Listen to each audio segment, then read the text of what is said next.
ao meu lado no dia de hoje a jornalista Natália Barros, a deputada estadual pelo estado de Alagoas, Cibele Moura. Cibele, Natália, sejam muito bem-vindas aqui ao MCZ Notícias. Obrigada, João.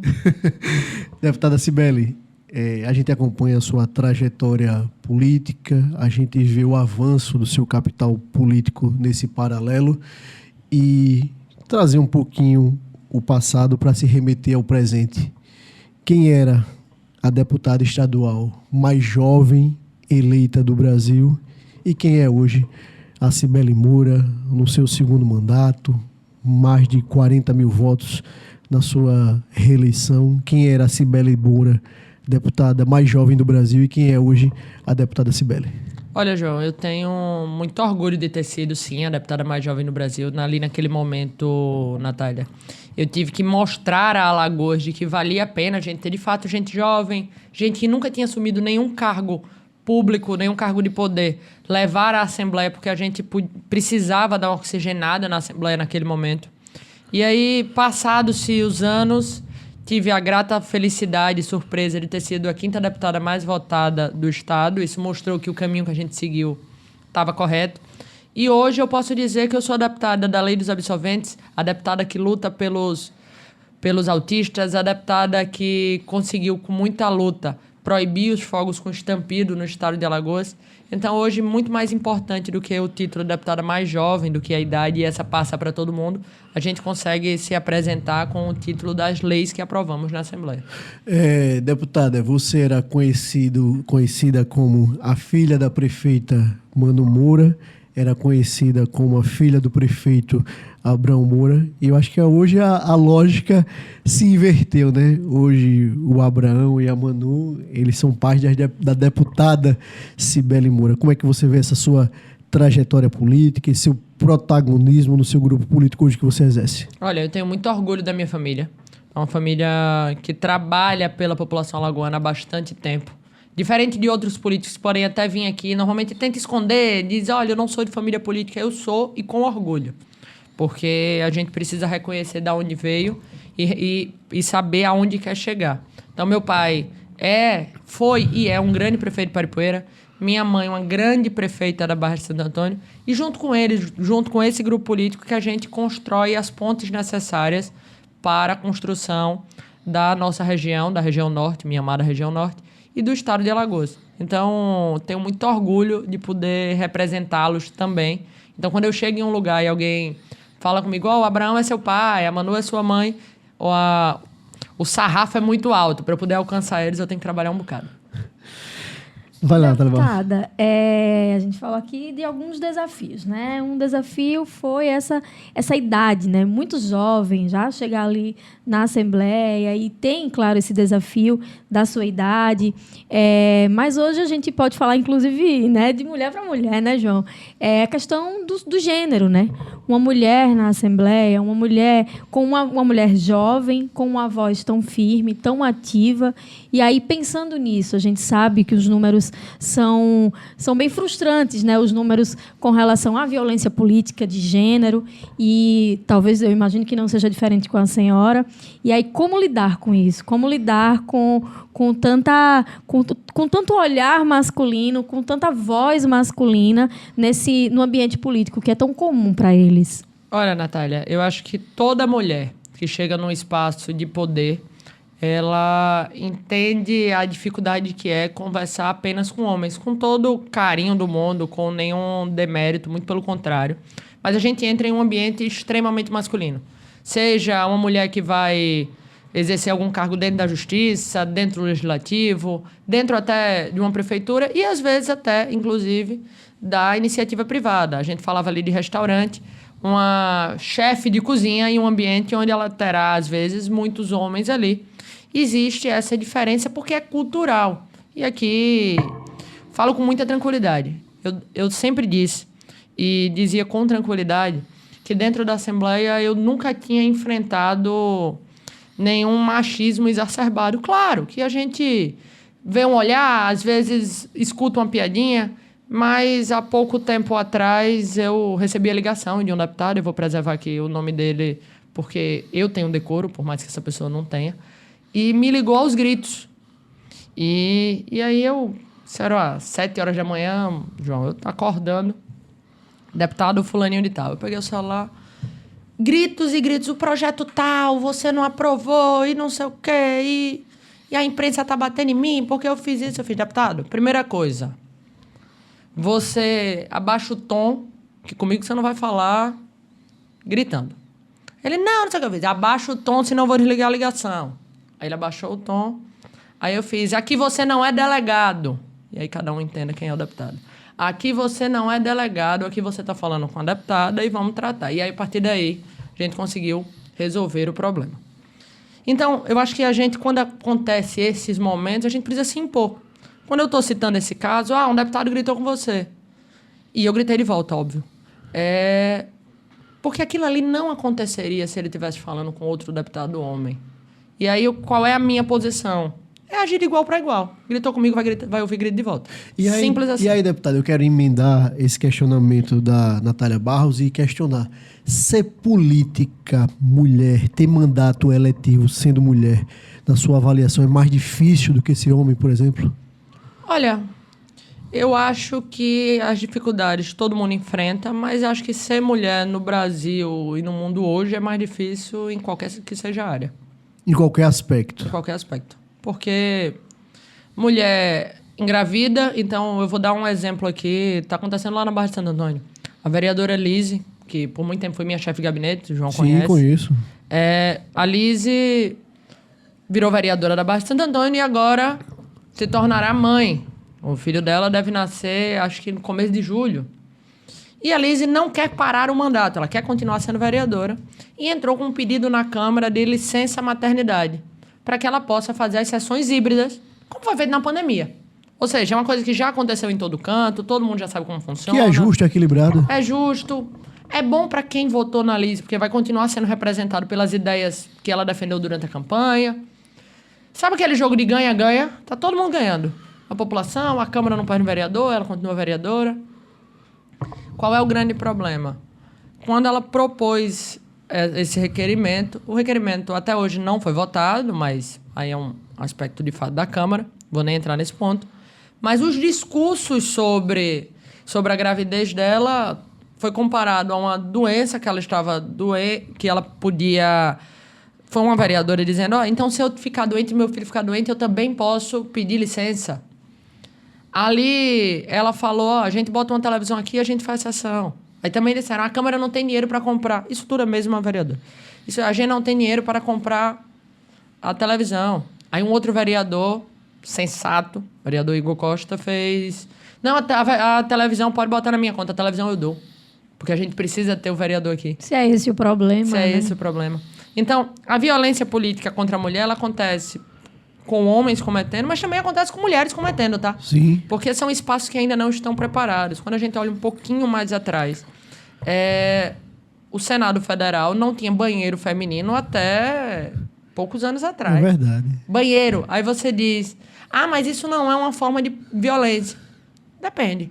Às vezes você está no auge de uma discussão, na discussão de orçamento, por exemplo, que uma senadora não pode sair de lá e para ela ir no banheiro ela vai ter que... Quem conhece Brasília sabe, para ir o gabinete vai ter que demorar 15, 20, 30 minutos, vai perder a discussão daquele projeto. Ô, deputada, inclusive... É uma forma de exclusão, né? Natália, forçada. Inclusive, Brasília, né, se remete a essa questão, podemos dizer, machista, assim, tem a chapelaria, tem a questão do engraxate do sapato, tem o barbeiro também lá no Senado Federal da República, na Câmara dos Deputados, justamente espaços dedicados, né, para o homem, né? Que bom seria que também esse espaço para as mulheres também. Um pequeno também. salão de beleza ali para as mulheres, mas ainda assim, João, isso Exato. seria utilizado contra a mulher, porque isso seria tratado com futilidade. Também tem isso. Eu acho né? que dá para retirar o salão e dá para tirar o barbeiro, cada um faz na rua, faz em casa. Exatamente. Ô, deputado, então ainda nesse assunto, o seu olhar, né, suas proposições, o seu trabalho, ele também se volta para isso, para essa questão de gênero, pela importância, claro, também da representatividade, suas políticas, as políticas públicas que você luta ali dentro da Assembleia? Claro, eu tenho um olhar muito importante para a mulher. Primeiro, por alguns fatos. Aqui, continuando a conversa, a gente vota há muito pouco tempo, né? As mulheres votam há 100 anos. Então, é natural que os espaços de poder ainda sejam dominados por homens E agora é uma tendência de dia após o outro, é uma luta diária para a gente fazer essas mudanças. Eu costumo dizer que tem algumas leis que elas só passam se forem propostas por mulheres. E não é porque o homem é ruim ou porque o homem é pior, muito pelo contrário. Mas porque são pautas que não vão chegar ao gabinete de um colega meu, homem, com a mesma inquietude que chega para mim. Eu vou dar um exemplo aqui de uma lei que a gente aprovou na Assembleia, já no meu primeiro mandato, é lei hoje em Alagoas, que é a lei da dignidade menstrual. 1 a cada 4 meninas no Brasil são dados do país. Ou seja, esse dado possivelmente é maior para o Nordeste, visto a nossa vulnerabilidade. 1 a cada 4 brasileiras já faltou aula porque não tinha absolvente para ir para a escola. Se a gente fizer uma matemática básica, um ciclo menstrual dura em média 5 dias. 5 dias que ela perde é uma semana no mês. Fazendo uma conta bem rápida. No geral, ela vai perder 2 meses, 3 meses de aula ano. A gente está tirando essa menina da sala de aula por mais de 2 meses, porque não tem um absolvente. E aí eu propus a lei, foi aprovada aqui em Alagoas, que é a lei da entrega dos absolventes para as meninas nas escolas públicas de Alagoas. E aí muita gente, principalmente na rede social, diz: não precisa entregar absolvente, tem coisa mais importante para se preocupar. Entregar absolvente é se preocupar com a educação das meninas alagoanas. É se preocupar com evasão escolar. É não deixar a nossa evasão escolar aumentar. Alagoas vem lutando contra a evasão escolar quando tem o cartão Escola 10, mas tão importante quanto o cartão Escola 10 é a entrega do absolvente. Porque a gente não pode deixar essa menina sem ir para a escola. Porque não tem absolvente, que é um negócio extremamente barato e extremamente normal do dia a dia das mulheres. Questão de saúde. Deputada, falando de projeto importante, a senhora aprovou também um projeto que a população alagoana julga importante, mas que também foi fruto de muita polêmica em outros estados da federação, inclusive a questão da pontuação daquele vestibulando, né, que faz para um CISAL, para a universidade aqui do nosso estado. Como é que foi esse projeto? Como é que foi essa ideia? Como é que ele está funcionando na prática atualmente? Olha, eu não sou presidente da República para estar preocupado com os outros estados. Eu sou deputado estadual para me preocupar com Alagoas. Dito isso, o que é importante? O projeto ele funciona da seguinte maneira. O aluno, nosso estudante, ele vai fazer a prova normal do Enem e essa nota vai ser submetida a um CISAL para entrar no curso de medicina, fono, enfermagem, todos os cursos que a CISAL oferece. Dentro desses cursos, o que é que estava acontecendo? A gente estava sentindo que muitos dos que passavam não eram alagoanos. E aí o que é que acontece de uma maneira simples? Esse menino se forma, porque normalmente o estudante de medicina é um adolescente ou um jovem adulto. Se forma com 25, 27 anos e volta para sua terra natal, porque é o normal. Ele vai voltar para onde ele tem uma base familiar, onde ele tem uma base, às vezes, financeira mais estruturada. E aí, o que é que estava acontecendo com Alagoas? A gente estava gastando e pagando caro na formação de cada médico, principalmente a medicina, que era onde esse número era maior. A gente estava pagando caro na formação do médico e formando o médico para atender outras populações. Evasão profissional. A gente estava tendo evasão profissional. E aí, o que é que a gente fez? Que fique claro, não é um projeto inovador. É um projeto que já acontece em várias universidades do país. Mais de 10 estados já ou utilizam ou utilizaram critério regional. É um mecanismo para proteger o nosso alunato? É um mecanismo para proteger o nosso aluno e, inclusive, para proteger a nossa população. Porque o que é que acontece? Quem acompanha o mercado alagoano, sabe que em Maceió, por exemplo, tem uma demanda de médicos muito alta. Tem muito médico se formando.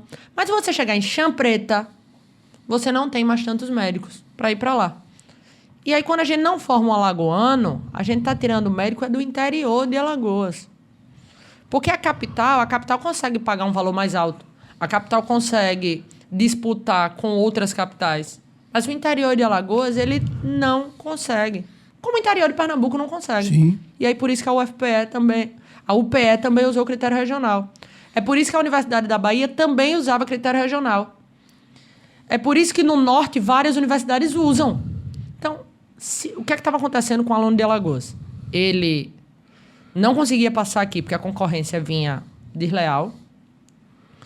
E aí, quando ele ia para o estado dos outros, dizendo, não, se pode passar em Alagoas, eu vou tentar passar em Pernambuco. Chegava em Pernambuco, O critério dizia, defendia o pernambucano. aqui a gente tem critério, aqui é só para pernambucano. Então, vamos equiparar? Pernambuco, e eu acho justo, Pernambuco tem que ter critério para ela. Agora, Alagoas, a gente tem que proteger os nossos. O estado de Alagoas que paga a faculdade, os professores são alagoanos, os alunos também tem que ser. Tanto que a gente saiu de 48% de quem fazia medicina, de quem entrava em medicina na Uncisal, era de fora de Alagoas. Hoje, apenas 2% são de fora de Alagoas. Ou seja, metade dos médicos formados em Alagoas pela Uncisal eram de fora, de outros estados da federação. Metade eram de fora. E na sua maioria voltavam. Eles voltariam para os estados deles normalmente. E tecnicamente, deputada, como é que funciona esse projeto? Como é? É uma pontuação a mais? Como é que esse critério para defender esses alagoanos que buscam ingressar na universidade? O aluno vai lá, faz o Enem normal. Quando sai o edital, pelo menos foi assim ano passado e deve permanecer. Quando sai o edital, o aluno submete a nota dele do Enem.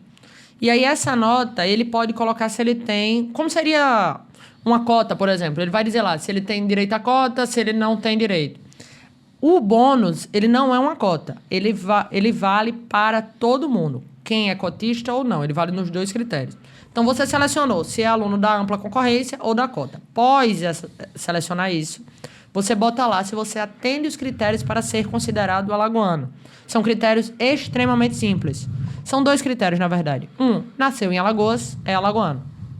2, fez o ensino médio completo em Alagoas, também é considerado alagoano. O menino estudou aqui, 1º, 2º e 3º ano do médio, do científico, ou não sei se existe um termo novo atualmente, que a gente está ficando mais velho. O menino fez o ensino médio, alagoano também. Ganha 10% a mais na nota do Enem. Então, se ele tirou 800, a nota dele vai para 880. Aí você me disse, Bela, é proibido que um pernambucano ou sergipano passe em Alagoas? Não. Ele só vai ter que ser muito inteligente. Tem que passar essa cláusula de barreira aí, esses 10%. Ultrapassar Ele só vai ter que ser muito inteligente. E aí esse exatamente. cara a gente quer. Se ele for acima da média, a gente quer. Porque a gente tem que lutar para deixar ele em Alagoas. Sim, com certeza. Deputada, falando um pouquinho de bastidores da política, a gente tem visto, principalmente nos legislativos Brasil afora, uma discussão, né, entre polos políticos distintos. O lulismo, o bolsonarismo, a gente vê na Assembleia Legislativa de Alagoas, na Câmara de Vereador de Maceió, em outros parlamentos Brasil afora. Na sua opinião, na sua avaliação, a polarização política, ela é burra? Eu acho que a polarização ela é extremamente negativa para o Brasil, porque quando a gente debate, e quando eu digo Brasil, eu me refiro à Assembleia Legislativa e às câmaras de vereadores, porque a gente fica com um debate raso, que não tem coragem de se aprofundar nos assuntos e que tem dificuldade de tratar o problema real das pessoas. Porque existem ideias boas do lado A e do lado B. Acho que a maior inteligência que a gente tem que ter enquanto políticos é tentar encontrar soluções no meio do caminho.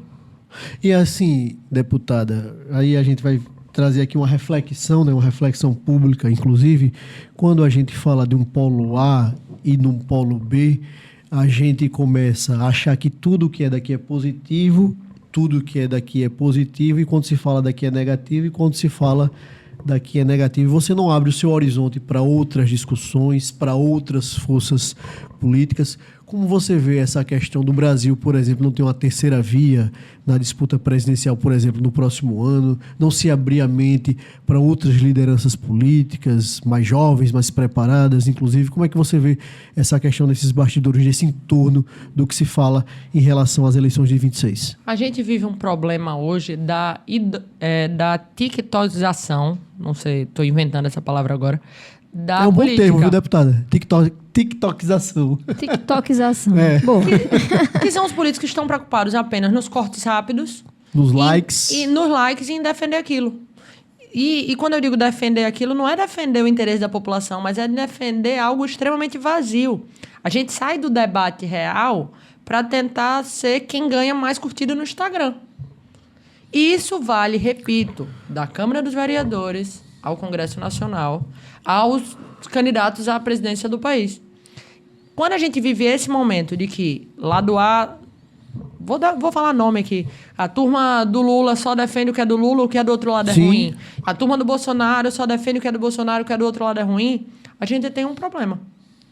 Porque a gente não vai conseguir, em momento nenhum, sentar à mesa e chegar num consenso. Convergir para o que é bom. O parlamento ele foi criado, a ideia do parlamento é que a gente consiga fazer votações, a gente consiga fazer discussões para que se leve ao meio do caminho. Quando ninguém ganha, mas ninguém perde, é melhor do que um lado só ganhando. Quando a gente chega no meio do caminho e está todo mundo contemplado, é muito melhor do que um lado comemorando vitória e o outro lado chorando derrota. Porque quando eu estou me referindo a lado, eu não estou falando de Lula e Bolsonaro. Eu estou falando da população. Sim. Quando eu estou falando de lado, eu não estou me referindo a empresário e trabalhador, por exemplo. A gente precisa chegar em discussões que contemplem o empregador e contemplem o empregado. Hoje, como a política é feita, só existe... eu defendo o empresário, eu defendo o empregado, o empresário, o outro defende quem é empregado. Eu, Cibele, trabalho todos os dias para defender os dois. Porque, às vezes, as conversas podem ser boas para os dois. Equalizar as forças. A gente consegue equalizar, a gente consegue trazer para o meio do caminho.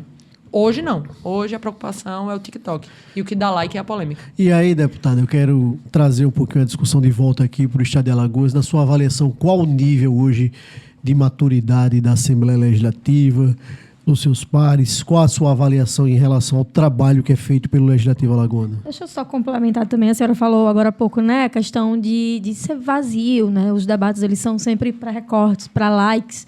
E juntando isso aí, a questão do nível desses debates, desses parlamentares, seria proposital mesmo, porque é aquele foco de só trazer aquela ideia superficial para o pessoal, né, para criar manter essa opinião pública, ou é realmente uma falta de preparo de quem está ali falando e precisando trabalhar, né, pela população? Olha, eu gosto muito de Instagram, eu gosto muito de TikTok, eu adoro. E é um negócio difícil de fazer, não é fácil não, é difícil. Então, essa turma que vive 100% para fazer rede social, não tenha dúvida nenhuma que são inteligentes. Agora, usam a inteligência a serviço apenas de si, apenas do seu próprio Instagram, apenas da sua própria rede social. Essas pessoas sabem o que estão fazendo. Essas pessoas, por muitas vezes, nem acreditam naquilo que estão defendendo, mas sabem que aquele recorte ali vai funcionar. É tudo pautado, deputada? É tudo pautado. A gente tem na Assembleia alguns debates que vão por esse caminho. Quem assiste a TV Assembleia vai ver. Às vezes a gente está discutindo muito Brasília, onde tem problemas reais em Alagoas, que a gente precisa discutir problema de Alagoas. E às vezes a gente está discutindo temas que não vão mudar em nada nem a história do Brasil, quanto mais a história de Alagoas. Deputada, e falando em outra polêmica também, né, o IBGE, né, tem trazido novos recortes da população brasileira, em Alagoas não é diferente. Com esses novos recortes, existe a possibilidade real de uma redução de número de parlamentares aqui na nossa Assembleia, como também de representantes na Câmara Federal. Já se fala, por exemplo, que na Câmara Federal pode mudar, né, de 9 para 8 deputados federais, na Assembleia de 27 para 24. Como você vê essa possibilidade dessa mudança? É positivo? É negativa? Qual é a sua avaliação em relação a esses números? Olha, primeiro a gente tem que explicar à população que essa diminuição vai diminuir, principalmente quando a gente fala do deputado federal, a gente perde um deputado federal, mas em Brasília o número de deputados continua o mesmo. Então a gente está perdendo e ponto. Representatividade. Porque muita gente que pode estar nos assistindo e que vai assistir através das redes sociais também, pode imaginar, vai ter menos político, vai gastar menos, vai ter menos gente lá em Brasília. Não. O que vai acontecer é que a gente vai ter menos alagoanos em Brasília. Então isso é extremamente negativo para um estado pequeno como Alagoas, que a história política de Alagoas sempre teve políticos muito fortes, independente de se quem nos ouve gosta ou não gosta, defende ou não defende. Mas é inegável a contribuição para o estado de Alagoas de figuras como senador Renan e de figuras como Arthur Lira. Protagonismo que eles exercem em Brasília. E a quantidade de obras que chegaram para Alagoas? Aqui eu não estou entrando no mérito que se a população, quem nos assiste, gosta ou não gosta. Com certeza vai ter gente que gosta e gente que não gosta. Porque normalmente quem é grande tem os dois lados. E está tudo bem. O que é ruim para Alagoas é a gente não ter um deputado a mais. Enquanto estados como São Paulo, como outros, vão ter muitos deputados, a gente está perdendo. E quando a gente perde um deputado, a gente perde um deputado a mais para mandar emendas, e essas emendas representam, na ponta, obras, dinheiro para a saúde, dinheiro para manter o hospital. Impacto orçamentário. Isso representa diretamente nas prefeituras pequenas do interior, impacto orçamentário, com certeza. E na Assembleia Legislativa, deputada? Olha, na Assembleia a gente perde 3 deputados estaduais. O que é ruim? A gente conversava em outro momento, a gente vai ter menos deputados estaduais do que vereadores de Maceió. É o contrassenso. Então, se Maceió precisa de 27 vereadores, imagine um estado como Alagoas, que tem 102 municípios, que por muitas vezes os municípios, principalmente os mais distantes, ainda não conseguem se sentir representados. Sim. Imagine você diminuindo esse número de cadeiras. Você vai ter menos pessoas, menos deputados, conseguindo entender qual é o problema de uma cidade como Maragogi, por exemplo, de uma cidade como Ouro Branco, de uma cidade como São Brás. Você vai ter menos deputados andando pelo estado e tentando encontrar soluções. E aqui, eu não estou entrando no debate, existe deputado bom, existe deputado ruim, aí a população faça a sua avaliação e a eleição está chegando para que isso aconteça. O problema é que quando a gente tem menos gente, a chance de a gente ter pessoas melhores também diminui. Natália Barros. Deputada, com relação a senhora está uma das criadoras da frente ali, da frente parlamentar, pelas pequenas e médias empresas, né? Falar um pouco de geração de emprego e renda. Fala um pouquinho sobre isso, sobre essa frente, como é que é esse trabalho, como é que a senhora está aí à frente desse grupo também tão importante para essa geração de emprego e renda aqui do nosso estado. Tem um diálogo também importante com a FEComércio, também com a Federação do Comércio aqui no estado de Alagoas. Conta um pouquinho para a gente esse trabalho, deputada. Olha, a FEComércio tem sido uma grande parceira do meu mandato. A gente tem conseguido construir várias pautas juntos. Eu costumo dizer que na Assembleia, quem defende o empresário precisa, e eu gosto muito de futebol, precisa... Você gosta muito de Flamengo, né, deputada? Gosto muito de Flamengo. As redes sociais que digam, viu? Mas na Assembleia, quem defende o empresário, quem defende o emprego em Alagoas, precisa atuar de 2 maneiras. Uma, como atacante, propondo as leis necessárias, lutando junto com o governo do estado na redução tributária. A gente conseguiu um avanço importante com a Brasel em um determinado momento, fazendo essas avaliações. E o segundo momento, e talvez o momento mais importante, é atuando como zagueiro. E quem é flamenguista, fazer aqui uma comparação, a gente precisa atuar como Léo Ortiz. Sim, importante. Não é como zagueiro ruim, não, é como Léo Ortiz. Sai jogando. A gente precisa atuar bem. Por quê? Porque por muitas vezes a gente é deparado com leis que atrapalham e muito o empresário. Às vezes o empresário alagoano não tem noção do que chega e do que a gente trabalha para barrar. Eu vou dar um exemplo aqui, essa ficou conhecida, eu botei na rede social para que a gente conseguisse o apoio popular para barrar essa lei, a gente conseguiu. Foi proposto lá na Assembleia, há alguns anos atrás. E aí, nesse momento, eu tive o apoio da FEComércio, tive o apoio da Brasel, todo mundo que trabalha com os empreendedores de Alagoas vieram para a Assembleia ajudar. Foi proposto na Assembleia uma lei que dizia o seguinte: todo restaurante que possui rodízio, seja rodízio de pizza, rodízio de carne, rodízio de sushi, qualquer rodízio, quando atender um paciente bariátrico, terá que dar 50% ou 30%, não lembro exatamente a porcentagem, mas todo mundo que receber esses pacientes terá que dar um desconto para estes pacientes. Aí vocês pensam comigo, como é que um deputado, como é que uma Assembleia, que ali, se alguém tiver restaurante, eu não conheço pelo menos, que nunca foi dono de um restaurante, decide interferir no negócio de quem está na ponta. E aí a gente explicou e colocou na internet. Minha gente, isso não faz sentido. Quem determina desconto, quem determina política de preços é o empresário. O dono do negócio. É o dono do negócio. Porque, às vezes, o paciente que foi lá e que comeu um pouco menos, ele entra na conta do rodízio para poder fechar a conta. Porque ali é uma média. Ali não tem uma balança com o cara tá vendo, ó. Homem médio, alto, de 40 anos, come um pouco mais. Mulher mais magra come um pouco menos. Não. Tem que estar dentro daqueles que custos, não é uma média, né? Para ele pagar o custo dele e pagar os funcionários dele. Na hora que você dá o desconto, vai aumentar o preço para todo mundo. Aí você me disse, Beli, você é contra o desconto? Não, eu sou a favor do desconto. Eu sou contra a Assembleia definir o desconto. O Estado tutelar sobre o negócio privado. Eu fui num rodízio um dia desse, achei excelente. Eu peguei o cardápio, aí tinha pacientes bariátricos, crianças, mulheres até tanto... Pagam tanto a menos. Tinha um ranking. Tinha um ranking de desconto.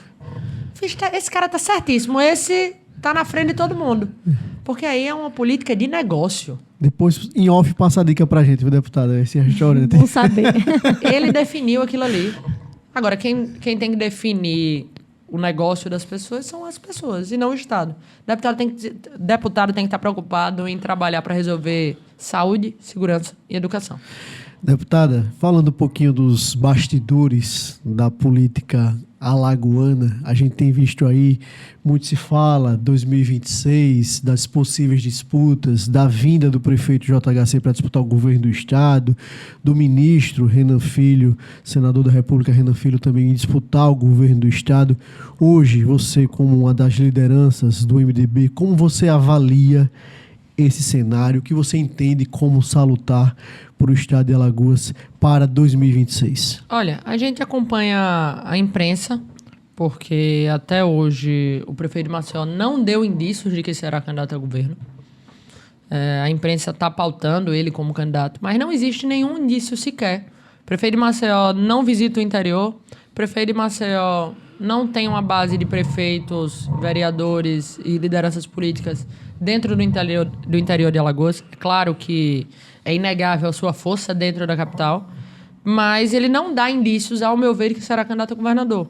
Até porque o seu adversário, muito possivelmente, esse sim, tem um grupo político grande, o governador Renan Filho, o ministro Renan Filho, vem com um grupo político muito forte, com muitos prefeitos, muitos vereadores, muitos deputados. E as pesquisas mostram que a população gostou do mandato, né? Então, se tivermos uma disputa, não tenho dúvidas que teremos uma disputa acalorada, porque serão dois jovens dispostos a discutir Alagoas, não tenho dúvida nenhuma. Agora, hoje, eu não vejo o prefeito JHC como candidato a governo de Alagoas. Não vejo ele se movimentando para isso. Você entende como um clássico político ou como uma fava contada caso aconteça essa disputa Renan Filho e JHC? Olha, primeiro, eu não acho clássico, porque clássico pressupõe outras disputas. Eles se enfrentaram apenas em Maceió, vamos dizer que foi isso. Fora isso. Agora, acho sim, é uma eleição disputada e uma eleição jogada, como sempre foi na história de Alagoas. Alagoas tem boas disputas, tem boas partidas. Deputada, ainda sobre questão política, muito se fala na imprensa, né, do seu avanço político nos últimos anos, se fala do seu capital político, da força que você exerceu em algumas disputas municipais aqui na eleição, principalmente no ano passado, disputas municipais. Esse seu capital político acumulado remete muitas vezes a deputada Cibele Moura vai ser candidata a deputada federal, muito se fala em engrossar esse bloco do MDB aí nessa disputa. A deputada Cibele Moura, ela permanece em mais uma tentativa de reeleição na Casa de Tavares Bastos ou ela busca, de fato, essa ascensão política à Câmara Federal em Brasília? Olha, eu sou candidata, serei candidata, quando chegar a hora, a deputada estadual. Foi muito vinculado, de fato, à ida federal.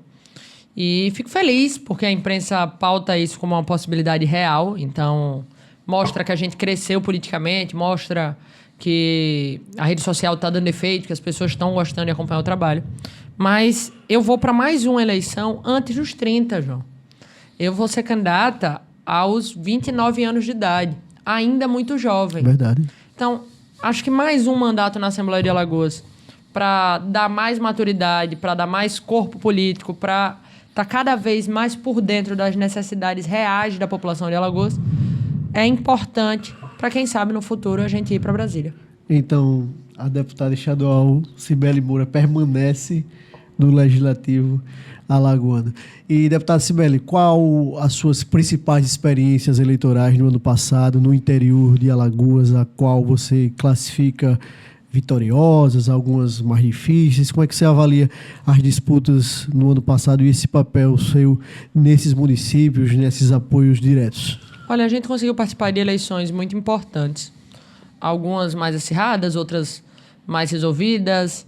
Eu posso citar, por exemplo, a segunda reeleição de meu pai, é o 4º mandato dele lá como prefeito de Paripueira. Essa eleição tem um marco político importante pra gente, porque ele se torna o prefeito com mais mandatos. Sim. Ele já era com o 3º, mas agora Consolida a população ainda mais a força. consolida a força política dentro ali da nossa cidade. Posso citar a eleição do prefeito Tiago, lá de Capela. Tiago era aliado nosso de muito tempo e a gente conseguiu, junto com todo o grupo político, com o prefeito Adelminho, fazê-lo prefeito de Capela. O prefeito Maurício Holanda, esse que a gente imaginava que talvez tivesse uma eleição mais disputada por conta do grupo político adversário ter muita força política, mas que quando abriu as urnas, quando a gente foi para a campanha, a gente viu que o banho que ele deu de gestão também foi um banho de votos. De administração a gente sabia que era uma coisa... o banho era muito, muito grande. Mas quando abriu as urnas, a gente viu que isso reflete nos votos também, assim como ele deu na minha eleição. 1.600 votos dentro de uma cidade pequenininha como Chã Preta. Sim. A gente fazer isso dentro dessa cidade. Então foram várias eleições que a gente participou, algumas vitoriosas, outras não, mas o mais importante é marcar a posição e mostrar o que a gente acredita para os municípios de Alagoas. E falando em marcar posição, deputada, você queira ou não, você marcou um espaço importante aqui na capital alagoana, quando na eleição do ano passado, seu nome figurava como uma das pretensas, vamos dizer assim, nomes a chegar à prefeitura de Maceió através dos resultados espontâneos das pesquisas quantitativas, qualitativas. Como você avalia esse seu nome aparecendo nas pesquisas aqui em Maceió? Isso gerou algum problema político, alguma ciumeira? Como é que você vê o seu nome protagonizando aqui também de forma importante na capital? Olha, eu confesso que no primeiro momento, Natália, quando começaram a sair as pesquisas, que o meu nome começou a entrar de maneira espontânea, e aí depois sim começaram a colocar nas outras, me deixou, primeiro, muito surpresa, porque a gente faz um trabalho aqui em Maceió grande, um trabalho sério. As leis que a gente aprova na Assembleia, as leis que eu aprovo na Assembleia, impactam diretamente a vida das pessoas. Mas política, vocês sabem como é. A gente, às vezes, imagina que as pessoas não sabem quem é. E eu lembro que saiu uma pesquisa, e essa me deixou bem feliz e até impactada, que, se eu não me engano, 75% de Maceió me conhecia. Então, uma deputada ali de segundo mandato, que 75% da população da capital conhece, isso é bastante positivo. Então, avaliei com muita positividade, mas acho que naquele momento não era hora de ir para uma disputa dentro de Maceió. Acho que Maceió merece disputas sérias, comprometidas. Naquele momento eu tinha 2 eleições de pessoas que eu precisava me dedicar o máximo possível, que era minha mãe e meu pai. Não poderia me dedicar 100% a Maceió naquele momento. Então, às vezes a gente dá um passo para trás para poder dar 2 para frente. Lideranças do MDB, deputada, chegaram a conversar com você, a cogitar de fato essa possibilidade? Olha, o MDB é um partido que conversou com todo mundo. Foi conversado comigo, o deputado Rafael, que foi o nosso candidato, deputado Alexandre Ares, deputado Vanderlei. Foi conversado com todo mundo, porque é um partido muito grande. Sim. E aí, para você escolher alguém, tem que ser...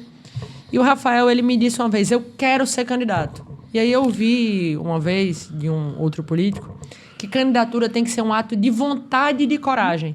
Quando o Rafael demonstrou essa vontade, essa coragem, estava escolhido o nome, tinha que ser ele. Tinha que ser o Rafael. Mas em algum momento, né, nos próximos anos, nos próximos pleitos, existe essa vontade, mesmo que assim um pouco mais distante, mas existiria essa possibilidade, deputado? Olha, eu acho que todo mundo que ama a sua cidade tem o sonho de algum dia poder cuidar dos destinos dela. Todos nós fazemos política. Então, se eu lhe disser que eu nunca tive a vontade de ser prefeito de Maceió, eu estaria mentindo. Mas eu acho que isso tem que ser uma coisa construída com grupo, com pessoas, tem que ser uma vontade de um grupo. Candidatura de um só é candidatura fadada ao fracasso. Então, a gente tem que construir. E se em algum momento a população de Maceió achar que o meu nome é o melhor possível, eu estou à disposição de Maceió. E aí, Vamos deputada? guardar, né, João? Vamos guardar. Eu vou fazer uma pergunta aqui para a deputada, para a gente encerrar no dia de hoje. Qual o seu grande amor, deputada? Maceió, Paripueira ou Barra de Santo Antônio? Eu sou uma mulher que ama muita gente e ama as 3. Você me bota numa situação extremamente complicada, mas eu nasci em Maceió, né? Passei a minha vida toda aqui. Paripoeira, meu pai é o grande amor da vida dele. Paripoeira, eu lembro da minha infância indo comer acarajé na Mara. Quem é de Paripoeira conhece, Sim. você tem frequência lá.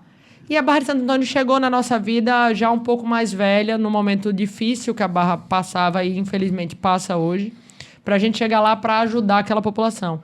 Então são amores diferentes, mas são amores muito fortes. Então a gente João, pode... eu achei que você ia acrescentar o Flamengo. Mas, Paripoeira, Maceió, Barra ou Flamengo? mas aí, acho Natália, que porque eu conta. queria encerrar esse papo, então, dizendo que eu acho que o grande amor da deputada é Alagoas. Eu acho que o isso grande aí. amor da deputada é Alagoas. Funciona melhor, né? Fica mais bonito. Deputada Cibele Moura, jornalista Natália Barros, quero agradecer demais a presença de vocês aqui no MCC Notícias. Quero fazer um convite público para a deputada estar aqui em outras oportunidades, tratando dessas e de outras temáticas tão importantes. Como é bom a gente lidar com homens e mulheres públicas, né? Aqui dizendo o que fazem do seu mandato esse outorgado pela população, do voto eletivo. Então é muito importante a gente ter essa consciência e essa importância dessas pessoas públicas, né, tratarem diretamente com a população através da imprensa. Deputada, quero deixar um espaço para suas considerações finais. Olha, eu queria agradecer a vocês o carinho que tem me recebido, de poder estar aqui conversando temas sem nenhum tipo de amarra, a gente poder falar de tudo. Então, meu muito obrigado. Quero dizer a vocês que eu estou extremamente à disposição de outras oportunidades. Se a gente puder conversar, vai ser sempre um prazer. Natália e João, muito obrigado. A gente que Obrigada. agradece a deputada Cibele Moura, obrigado, jornalista Natália Barros, e até o próximo MCZ Notícias. Tchau, tchau.